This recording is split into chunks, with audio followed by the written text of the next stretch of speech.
Bom, eu vou mostrar aqui um método de se gerar, né, um protocolo de aplicação da estratégia para testes sequenciais, né, na condição da hipótese nula. É óbvio, quando eu falo hipótese nula, eu estou considerando o nosso sinal, né, distribuição gaussiana, né, que eu consigo simular no meu computador. Eu poderia até simular a hipótese alternativa, mas o problema de simular a hipótese alternativa, nós vamos ter que fazer suposições da amplitude da nossa ASSR, que muitas vezes é difícil até acertar, né, com essa amplitude.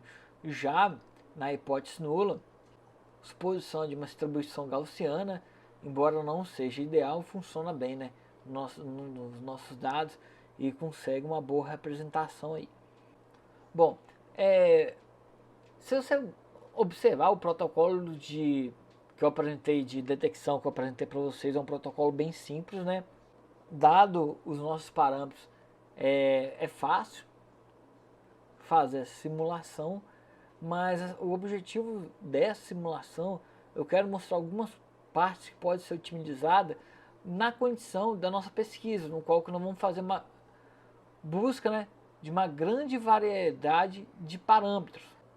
Bom, para exemplificar o que eu estou falando, essa variedade, vou imaginar que eu tenho um banco de dados e eu quero avaliar o desempenho para esses meus protocolos. Então eu vou lá, aplico esse protocolo a esse meu banco de dados.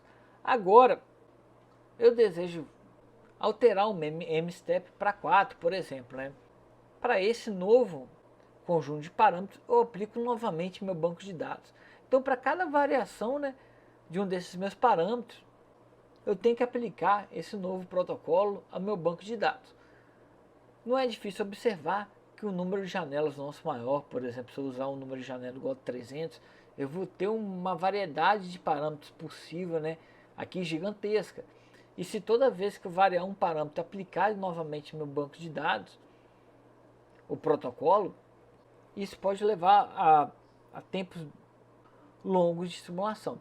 Então a proposta do meu modelo de simulação é propor uma fórmula que eu não preciso ficar gerando, aliás, que eu não preciso ficar simulando a cada vez que eu altero um novo parâmetro.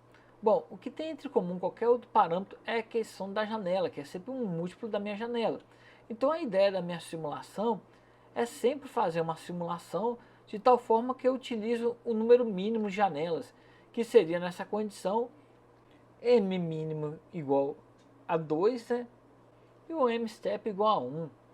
Aí a partir desses meus conjuntos de janelas, eu consigo pegar todos os valores possíveis de m mínima, mstep e m máximo. Então, para ficar mais claro aqui, vamos olhar o nosso código. Então tá o exemplo do nosso código.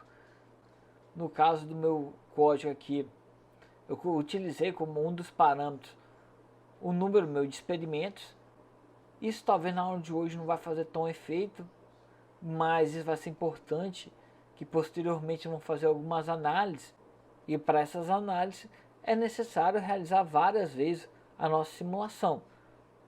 Como o outro parâmetro, a frequência de amostragem, eu utilizei 64 Hz e o tamanho da janela 64. Para ficar mais fácil, né, então eu escolhi umas janelas que equivale a 1 segundo. No meu caso, eu pré-defini que o meu número máximo de janela é igual a 30. Assim, para alcançar 30 janelas, eu preciso realizar a coleta de 30 janelas vezes o tamanho de cada janela, que corresponde a 64 pontos, que é 30 vezes 64. No caso, aí no tempo, né, vai ser igual a 30 segundos. Como a nossa ideia do protocolo é identificar uma determinada frequência, eu considerei que essa frequência equivale ao bin 15, poderia ser qualquer uma, né?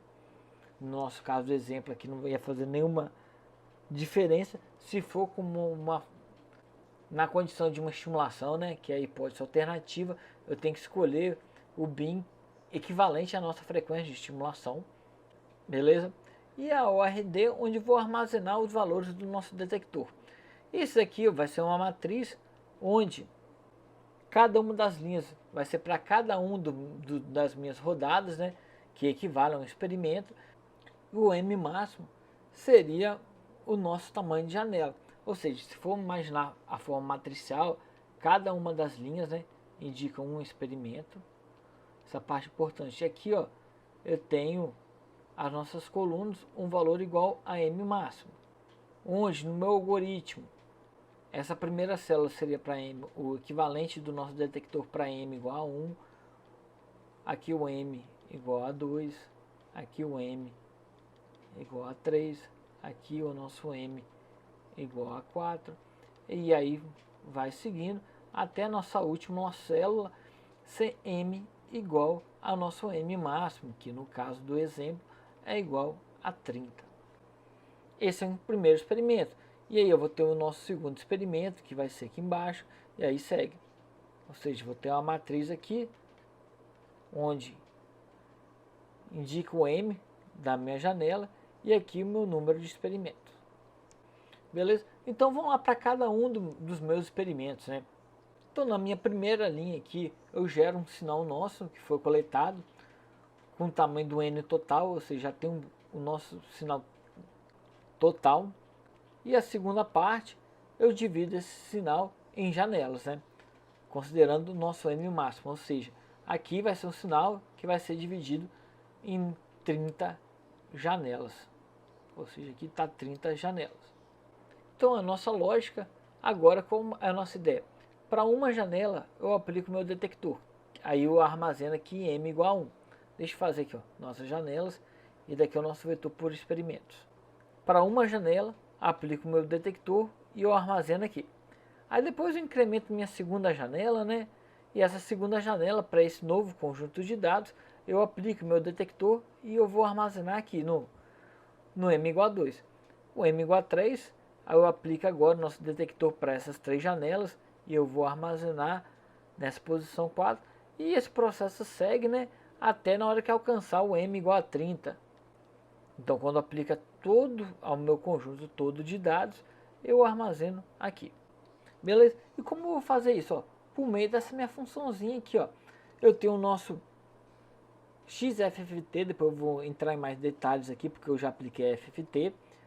Hoje tem uma frequência, eu quero analisar, e meus números de janelas. Lembrando que 1.m quer dizer que eu estou pegando da janela de 1 ao valor m. Então eu começo a aplicar meu for aqui. Eu pego de 1 a 2, ou seja, utilizo as duas primeiras janelas. Depois eu vou pegar da 1 a 3, 1 a 4, 1 a 5, até nosso M máximo aqui. Ok?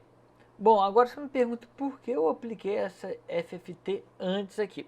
Bom, se pegar a função nossa original que nós aprendemos nas aulas passadas da nossa MSC, vamos ver que o primeiro passo que ela tem, eu vou pegar meu sinal, vou transformar meu sinal em janelas, que já é esse passo aqui de cima, né?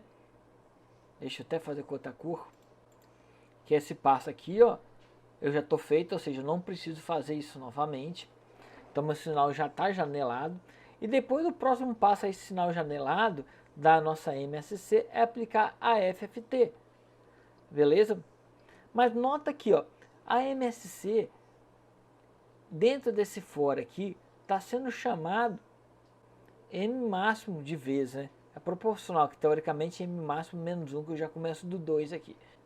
Em cada uma dessas vezes, eu vou aplicar a FFT para esse mesmo conjunto de sinais. Então eu vou ficar repetindo a mesma operação, né? E se na medida que eu começo a aumentar o tamanho do meu sinal, o algoritmo vai começar a ficar lento. Então para evitar de ficar aplicando a FFT várias vezes de maneira desnecessária, eu aplico uma única vez da FFT a todas as janelas, né? Que é o que isso faz, e depois eu passo como parâmetro a FFT. Dessa forma eu estou otimizando meu código, né?